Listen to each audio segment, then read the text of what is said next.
세계인들이 인정한 문화유산의 도시 공주. 계룡산과 금강을 품고 있어 산 좋고 물 좋은 이곳은 선사시대부터 삼국시대, 조선시대에 이르기까지 많은 문화유산을 보존하고 있는 역사의 고장이라고도 할 수 있는데요. 특히 백제의 수도로서 당대의 삶이 그대로 담겨있는 유적지는 유네스코 세계문화유산으로 등재되며 그 가치를 다시 한번 인정받기도 했습니다.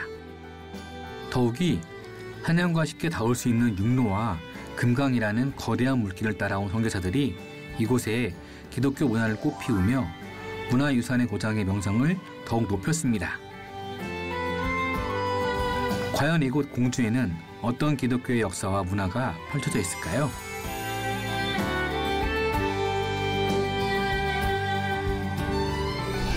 이곳은 충청남도 공주입니다. 공주는 삼국시대 때 백제의 땅이기도 했는데요. 덕분에 백제와 관련된 인물들이 많이 남아 있습니다. 1900년도 초에도 선교사님들이 이곳 공주에 오셔서 공주 선교부를 설치하고 선교를 시작하셨는데요. 공주에 남아있는 선교 성지와 소리에 대해서 저와 함께 가보시겠습니다.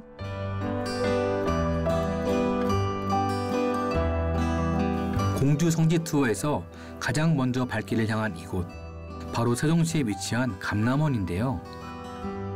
이곳은 공주 기독교의 역사와 어떤 밀접한 연관을 가지고 있을까요? 어서 오세요. 반갑습니다. 네. 저희가 오다 보니까 여기가 감남원이라고 하고 또 들어와 보니까는 이렇게 한옥으로 된 건물이 있는데 이곳은 어떤 곳인지 좀 설명 좀 해주세요. 네, 이 감남원은 우리 한국선교유적연구회 사무실로 쓰고 있습니다.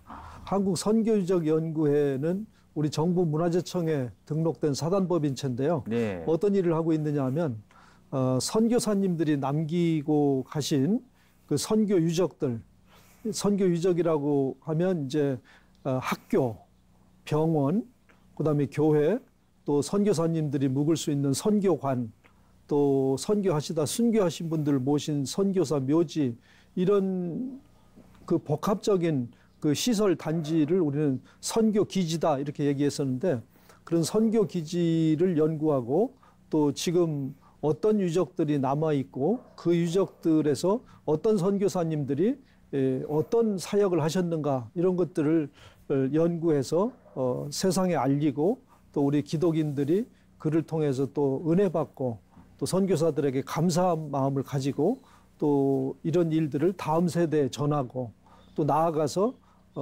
이 유적들을 세계적인 가치가 있는 걸로 생각을 해서 유네스코 세계유산으로 등재하는 그런 일들을 추진하고 있는 곳입니다.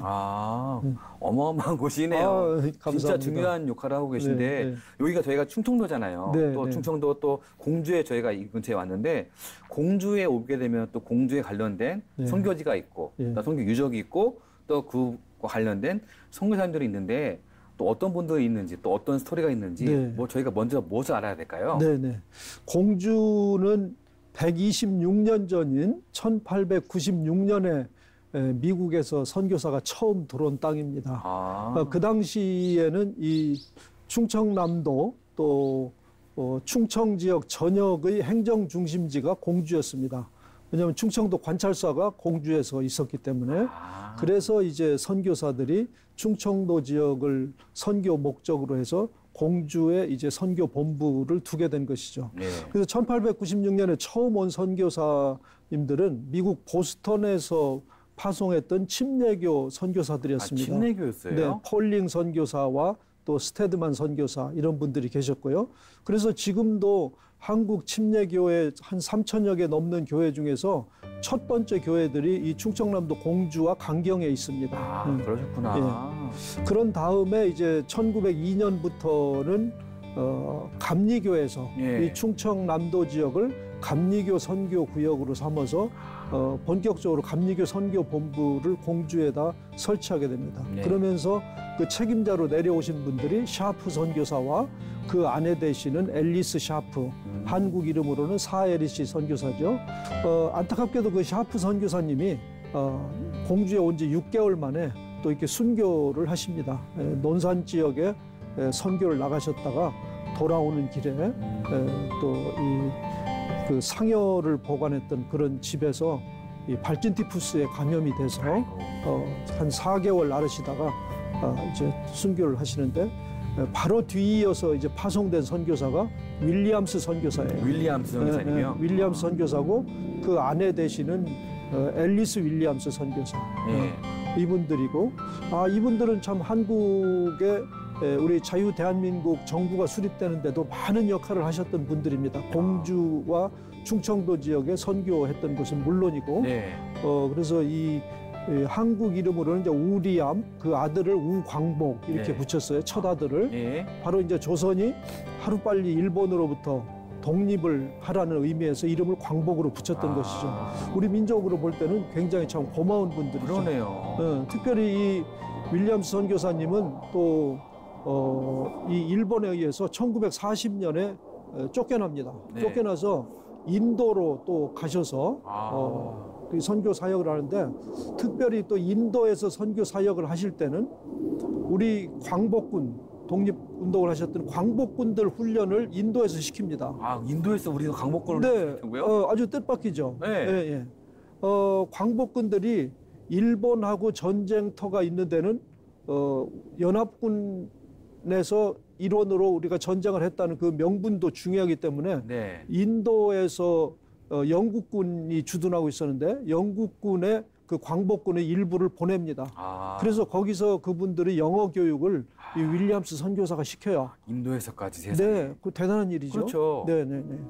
그리고 이제 해방된 후에 윌리엄스 선교사는 메가드 사령관에 의해서 이 한국의 미군 임시정부의 농업 고문으로 또 초청을 받아요.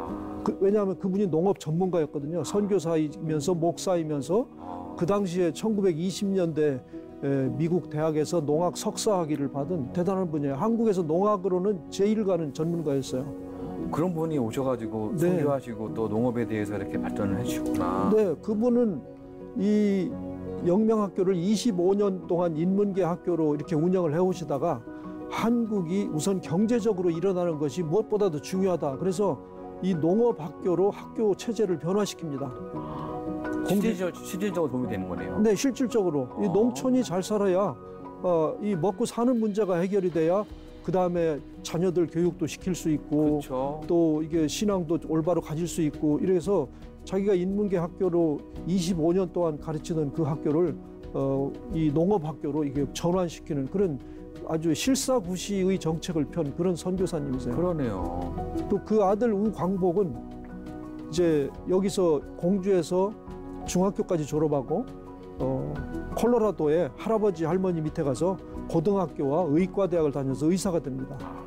의사가 된 우광복은 1945년에 우리나라가 해방되자마자 미군이 이제 미 군정을 하러 들어올 때 미 해군 군의관으로 자원해서 옵니다. 이 땅에. 다시 자기가 태어난 땅으로. 그렇죠. 다시 오죠.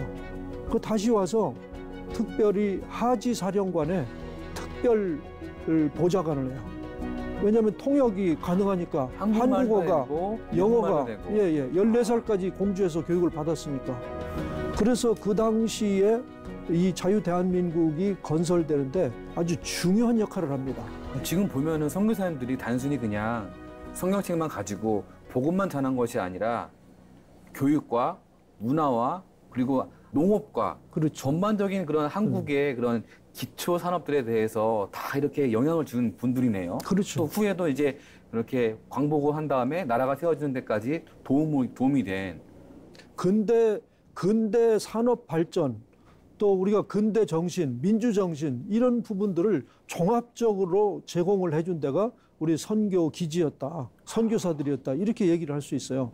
그런 의미에서 바로 이 한국에 있는 선교 기지들이 세계사적인 의미를 가지는 것이에요. 바로 서양 문명이 우리 이 조선 땅으로 한국 땅으로 들어온 핵심 창구 역할을 한 데가 바로 선교 기지, 선교 본부였던 것입니다. 공주라는 낯선 땅에 복음을 전하기 위해 찾아온 파란 눈의 선교사들.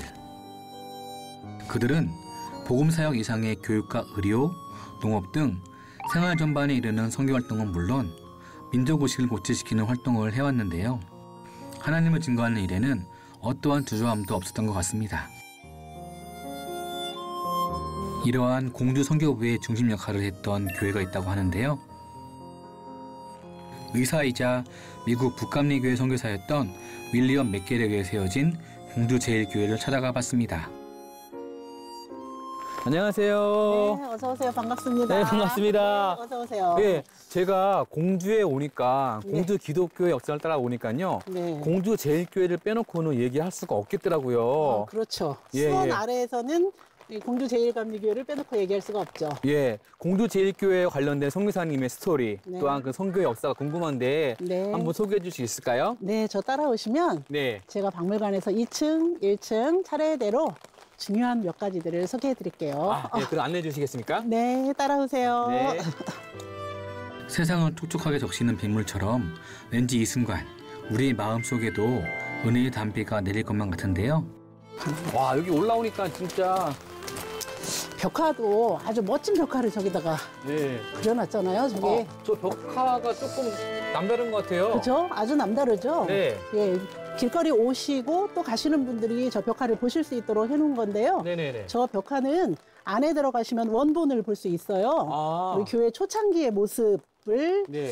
그림으로 그려놨는데 아주 실물 원본과 아주 똑같이 그리셨고요. 네. 옆에 서 계시는 두 분은 예. 예, 한 분은 서양 여자분이고요. 예. 예, 또 한 분은 아주 어린인데요. 예. 저 어린이가 바로 유관순 열사의 어린 시절 아. 모습이고요. 그 옆에는 유관순 열사를 이곳으로 데리고 와서 공부시킨 네. 사에리 씨 선생님인데요. 네. 저 두 분이 영명학교를 지금 바라보고 서 계시잖아요. 아, 그러네요. 네네. 예. 영명학교를 바라보는 길로 이렇게 만들었습니다. 아. 예, 안에 들어가시면 네. 저 이야기들을 네네네. 잘 들어보실 수가 있어요. 아, 그렇군요. 네. 한번 들어보실까요? 네. 1902년 수도권 이남 최초의 감리교회로 문을 열었던 공주 제일교회. 현재 구 예배당은 기독교 박물관으로서 그 역사를 세상에 전하고 있습니다. 자, 들어오세요. 우와. 아, 여기 많은 분들이 다녀가셨고요. 네. 요 들어오시면서 모두 다 이렇게 하면서 들어오셨어요. 들어서자마자 둘로 탄성이 나는 이곳. 박물관 역사의 한 페이지를 장식한 우리나라 초기 스테인드 글라스와 함께 이곳에는 지난 120년 동안 교회가 펼친 지역 선교의 역사가 생생히 담겨져 있었습니다. 여기 오시면 예. 여기 초창기 교회의 모습들을 이렇게 보실 수가 있도록 이렇게 모형으로 만들어 놨잖아요. 어머나, 너무 예쁘네요. 너무 귀엽게 이제 조그맣게 만들어 놨는데요. 네. 요 예배당은 우리가 수원 아래에 남부지방 네. 감리교 선교의 본 중심지가 바로 이곳이었기 때문에 공주 선교 스테이션이지만 사실은 남부지방 선교 스테이션. 수원 아래 모든 남부, 충청, 경상, 전라, 예, 삼남을 모두 관할하는 그런 선교 스테이션이 바로 이곳에 있었고요. 네. 바로 여기가 그 중심 교회가 됩니다. 아, 그럼 이 교회를 세우신 분이 네. 선교사님이시겠죠? 네, 당연히 선교사님이시고요. 네. 맥길 선교사님이 맥길. 맥길 의료 선교사님이 네. 오시면서 요 두 동이 완성됐고 네. 맥길 선교사님이 오셨을 때는 1903년도였거든요. 네. 120년 전이죠. 여기서는 예배를 드리셨고요. 네. 여기서는 진료, 서양 진료를 하셨어요. 목회와 의료를 같이 하셨구나. 그렇죠. 그래서 요거 다음 예배당이 바로 요 예배당입니다. 조금 더 뭔가 이렇게 슬레이트 같이 함석처럼. 네. 근데 이름이 네. 협산자 예배당이에요? 네, 협산자 예배당이라고 하니까 오시는 분들이 다 무슨 뜻인지 모르겠다. 네. 네, 이렇게 얘기하시는데요. 요 예배당은 지금 이 예배당이 있으면 참 좋았겠는데 이게 기역자처럼 생겼잖아요. 예배당이. 위에서 보니까. 그렇죠? 기역자 예배당. 옛날에 여기 여자는 여기로만 들어가고 예, 또 예배들이 이렇게 나가고 남자는 이렇게 와서 거기로 나가고 그래서 예배 중에 남녀가 서로 볼 수가 없는 거죠. 근데 목사님만 여기 서서 가운데? 이렇게 양쪽을 보셨어요. 근데 목사님도 처음에는 여자 쪽에 커튼을 치셨다고 해요. 목사님도 여자는 안 보셨나 봐요. 그러니까 이게 기독교 감리교는 감리교이면서 약간 유교인 거예요. 초창기에는 유교적인 사고방식, 남녀 칠세 부동석. 그 문화를 좀 저희 존중해 주면서 복음을 네. 전하신 거네요. 그렇죠. 맨 처음에는 그렇게 시작이 되었던 건데요. 네. 이 예배당이 참 소중한 이유는 네. 요건 이제 1900 9년도부터 요 예배당에서 예배를 드렸는데 네. 요것도 앞에서 보셨던 예배당 바로 옆에 지어졌어요. 아. 그랬는데 요 예배당이 바로 우리 이제 유관순 열사가 우리 교회 출신이시잖아요. 네. 예, 유관순 열사가 다니셨던 예배당은 바로 요 예배당이에요. 그러네요. 1909년도부터 이제 네. 30년 전이니까. 네, 네. 이 예배당은요, 저희가 그때만 해도 1909년이면 가난하고 어려울 때였거든요. 그래서 이 예배당을 지을 돈은 없었어요. 그런데 저희가 너무 가난하다. 이제 이거를 선교사님들이 아시고 이제 미국 본국에 들어가셨을 때 여러분 저기 동쪽 끝에 조선이라고 하는 나라가 있고요. 그 조선이란 나라에는 공주라는 도시가 있습니다. 근데 하나님의 정말 성령이 충만한 그런 뜨거운 일들이 거기서 벌어지고 있는데 예배당이 없어요. 여러분 혹시 조금씩 헌금하셔서 거기 예배당 하나 지어주면 어떻겠습니까? 이렇게 설교를 하셨다는데 미국도 그때 어려웠나 봐요. 그래서 설교는 하셨는데 헌금은 많이 안 들어왔대요. 그런데 이렇게 이제 비가 오는 날이었는데요. 목사님 사택으로 어느 분이 예배 후에 찾아오셨어요. 목사님 제가 아까 설교를 들었는데요. 제가 그 돈을 아까 말씀하신 그 예배당 짓는 조선이라는 나라 공주라고 하는 그 도시 예배당 짓는 일에 그 돈을 쓰고 싶습니다. 근데 만약에 그렇게 한다면 제가 모았던 그 재산들이 하늘나라 창고에 쌓이게 되겠지요, 목사님. 네, 이렇게 얘기를 하셨대요. 그래서 그분이 주신 돈을 저희가 받았는데 그때 당시 1908년도의 일인데요. 네. 그 당시 돈이 얼마인지 아세요? 모르죠. 그 당시도 모르시죠. 제가 이야기를 하면 우리 아이들이 단체 관람했을 때 에게 이렇게 하는데 6,000원이었어요. 6,000원이요? 그 6,000원. 당시 돈으로? 그 당시 6,000원이면 지금 엄청난 돈이에요. 네. 6,000원이면요. 제가 찾아봤어요. 6,000원이면 어느 정도 값어치였을까? 1910년쯤에 서울에 학교를 하나 지었다. 그런 기록을 봤더니 2,000원 들었다. 이렇게 돼 있더라고요. 3배인데요, 그럼? 3배죠? 그러면 학교 3개 정도를 지을 만한 액수면 꽤 큰 돈이 맞죠? 네, 그래서 이제 저희가 예배당을 그 돈으로 짓고요. 그분 이름을 예배당 이름으로 하려고 했던 거예요. 기념, 토마스 예배당, 네. 이렇게. 근데 그분이 성경대로 하고 싶어 하셨어요. 오른손이 하는 일을 왼손이 모르게 하라. 네, 왼손이 모르게 하라. 그대로 하겠습니다. 그래서 저희는 이름을 받지를 못했고요. 그냥 비 오는 날 우산만 끼고 와서 돈을 놓고 다시 내려가셨다. 그 말만 들었기 때문에 저 협자가 옆구리에 낄 협자예요. 네. 산은 우산 산자예요. 자는 사람 자자죠. 그래서 우산을 옆구리에 끼고 온 사람 예배당이 되었어요. 이름도 알 수 없는 이의 헌금으로 지어진 예배당은 곧 은혜와 복음의 장이 되었는데요. 그렇게 성도가 증가하면서 증축된 벽돌 예배당 또한 그 세월 속에 이루 다 말할 수 없는 사연과 성도들의 헌신이 깃들어 있다고 합니다. 제가 폭격 맞은 사진을 좀 한번 보여드리고 싶은데 이 사진이에요. 거의 뼈대만 남았는데요? 네, 앙상하게 됐죠. 와. 6.25 전쟁 때 1950년에 6.25 때 인민군대가 와가지고요. 이 교회에서 먹고 자고 뭐라고 하죠? 아지트를 삼았어요. 여기를. 그래서 폭격은 미군의 폭격입니다. 네, 어쩔 수 없죠. 네, 뭐. 그래서 나중에 이제 이게 지금 보면 이렇게 남아 있고요. 지붕이 날아간 상태예요. 그런데 지붕이 다 날아갔는데요. 예, 지붕하고 이제 이쪽 벽체는 남았고 저쪽 와. 벽체는 이제 반만 남았는데 대신 지하는 살아남아 있었어요. 저 때도 이따가 지하를 보여드릴 건데요. 지하. 저게 저렇게 됐지만 네. 저것이 결국은 이제 저희가 복구를 하잖아요. 네. 여기 보면 이제 5년 만에 복구가 시작이 되는데 네. 예배당을 지을 때가 참 언제적인가 모르겠어요. 1955년이면 이제 한 70년쯤 돼가나요? 그렇죠? 그때 저분들 저기 서 계신 저분들이 정말 역사적인 분들이죠. 성도들께서 이제 그때 금강가에 가가지고 예. 뭐 하는 거예요? 자갈하고 모래를 실어서 여기까지 걸어서 1시간 동안 땡볕을 걸어서 이거를요? 예, 아니 마차도 없이 그냥 이렇게 예, 손으로. 둘이서 그냥 이렇게 단가로 이렇게 들고. 그러니까 지금으로 따지면 상상할 수 없는. 그렇죠. 그리고 감히 금강가 모래를 갖고 올 수가 없죠, 우리가. 그래서 일찍 모여서 예배 드리고 대박. 이제 이렇게 일들을 하신 거죠. 그래서 이렇게 지어진 교회이므로 그 후손들이 이어서 오면서 이 교회를 부수고 다시 지을 마음이 없죠. 쉽게는 안 들었을 것 같아요. 절대 없을 것 같아요. 절대. 네. 우리 할머니 할아버지가 피눈물로 지은 교회잖아요. 수고와 정성으로 지어올린 예배당을 가장 먼저 하나님께 드린 우리의 선조들. 하나님을 향한 사랑과 헌신으로 기초를 마련하고 끊이지 않는 찬양과 기도로 더욱 단단하게 세워온 공주제일교회는 유구한 역사 속에서 지금까지 많은 복음의 열매를 맺어오고 있는데요. 요거 이제 뭐 아까 그 의료 그렇죠? 선교했던 예, 의료 선교하는 모습이네요. 장면이 그대로. 근데 이 사진들은 다 미국 드루 대학교의 네. 선교사들이 보고한 사진들을 저희가 가지고 온 건데요. 예. 여기 방은두 병원이잖아요. 예. 근데 이제 방씨 분들이 오시면 너무 좋아하시는 거야. 우리 조상인가 보다. 그런데 저 네. 방은두는 파운드예요. 파운드 선교사님인데 한국말로 이렇게 편하게 부르기 위해서. 네, 그래서 방은두라고 했더니 너무 좋아하셔가지고 제가 미리 말씀드려요. 좋아하시기 전에 파운드를 이제 한국식으로 방은두라고 불렀는데요. 네. 실제 방은두 병원은 아니었고요. 네. 실제로는 공주 기독 의료원이었어요. 이름이. 근데 이제 사람들이 공주분들이 방은두 병원이라고 불렀죠. 저분이 오셔가지고 나는 88,885명을 진료했다 이렇게 써놓으셨잖아요. 저분 중에 절반은 죽을 목숨이 살아난 거예요. 저분 덕분에 지금 수술도 하셨거든요. 수술까지요? 수술도 단순히 그냥 하셨어요. 약만 준 게 아니네요. 그 정도가 아니에요.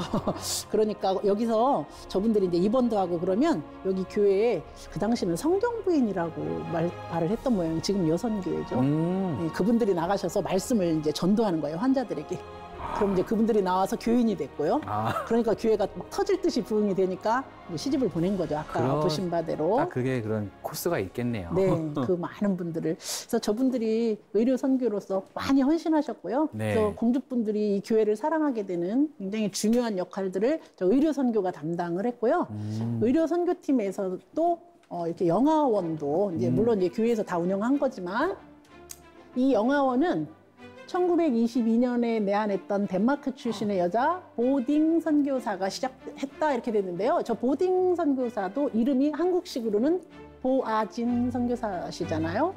덴마크에서 오셨군요. 덴마크 우유가 많은 나라에서 오셨어요. 근데 요 중앙영화원은 전국에서 최초로 우유 급식을 실시한 기관입니다. 이거는 저희가 하는 게 아니라요.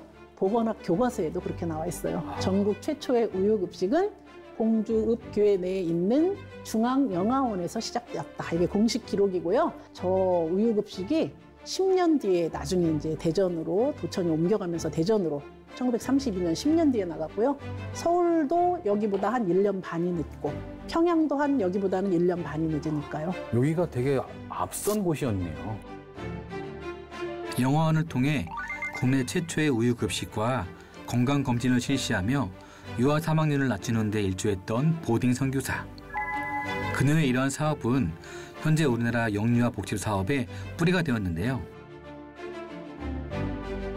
이러한 기독교 선교의 역사뿐만 아니라 민족의 역사와 아픔까지 품고 있는 공주 기독교 박물관.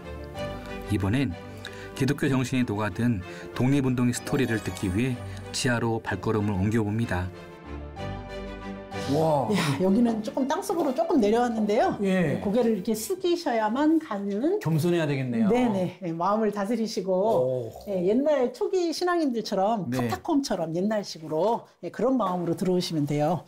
자, 여기를 오시면 네. 이제 조금 여기는 지하이기 때문에 예. 예전에 6.25 폭격에도 안전했던 곳이기 때문에 워낙에 오래됐어요. 처음에 지어졌던 1930년 모습 그대로 그 당시 불탔던 모습까지 그대로 복구하지 않고 그대로 남겨놨네요. 네네, 그대로 남겨놨고요. 지하에 그대로 남겨둔 역사의 흔적들은 지난날을 잊지 않기 위한 하나의 노력이 아닐까 싶었는데요. 더욱이 곳곳에 빼곡하게 채워진 기록들을 보니 그간의 많은 사연을 짐작할 수 있었습니다. 여기는 아래층은 거의 제가 이제 유열사님의 이야기를 조금 많이 하는데요. 우리 유열사께서는 결국은 여기서 5년 받으셨는데요. 서울 가서 3년 받으셨잖아요. 사시는 중에 감옥 안에서 만세운동을 또 주동을 하셨기 때문에 여자로서 감당하기 어려운 치욕을 받으셨어요. 결국은 유열사께서 1920년 9월 28일 오전 8시가 넘어가면서 이제 하늘나라로 떠나시게 됐는데요. 그 가족들을 제가 며칠 전에 좀 만나 뵀었거든요.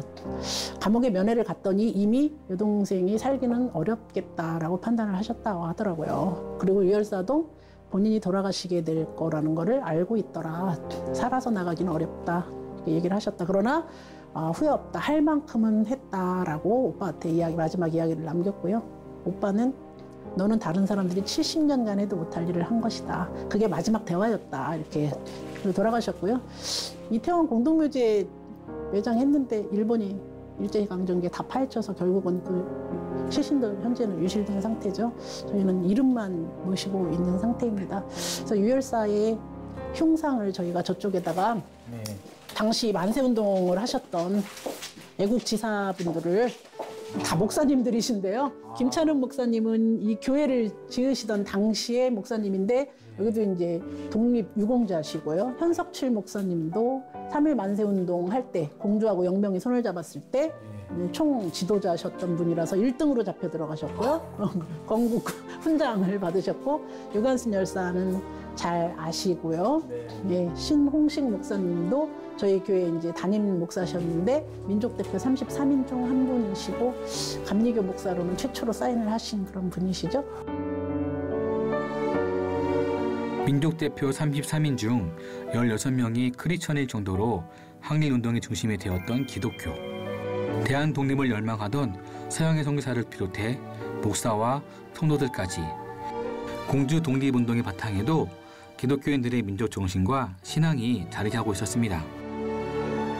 공주에 오게 되면은 네. 진짜 이 교회 여기 또 박물관으로 돼 있으니까는 네, 또 네. 신청을 하셔가지고 네. 해설을 듣고 하게 되면은 더 좋을 것 같아요. 네네. 오셨던 분들이 너무나 만족해 하셨죠. 너무나 만족해 하셨고, 신앙의 이야기만 있는 것이 아니라 문학의 이야기도 있었고, 나라 사랑의 이야기도 있었고, 위대한 인물들의 이야기도 있었다. 네, 그래서 나라에 대해서 우리가 다시 한번 그 시절을 돌이켜보기도 했고, 나는 이 나라의 국민으로 어떻게 살고 있나 돌이켜보는 시간이 됐다. 굉장히 흐뭇해 하시고들 가셨어요.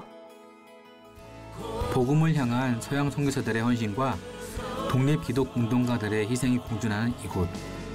우리의 지난 역사를 돌아보며 선조들의 정신을 되새길 수 있는 은혜와 감동의 시간이 아니었나 싶었는데요. 다음 주 성지가 좋다 공주 2부를 통해 그 은혜와 감동이 계속해서 이어집니다.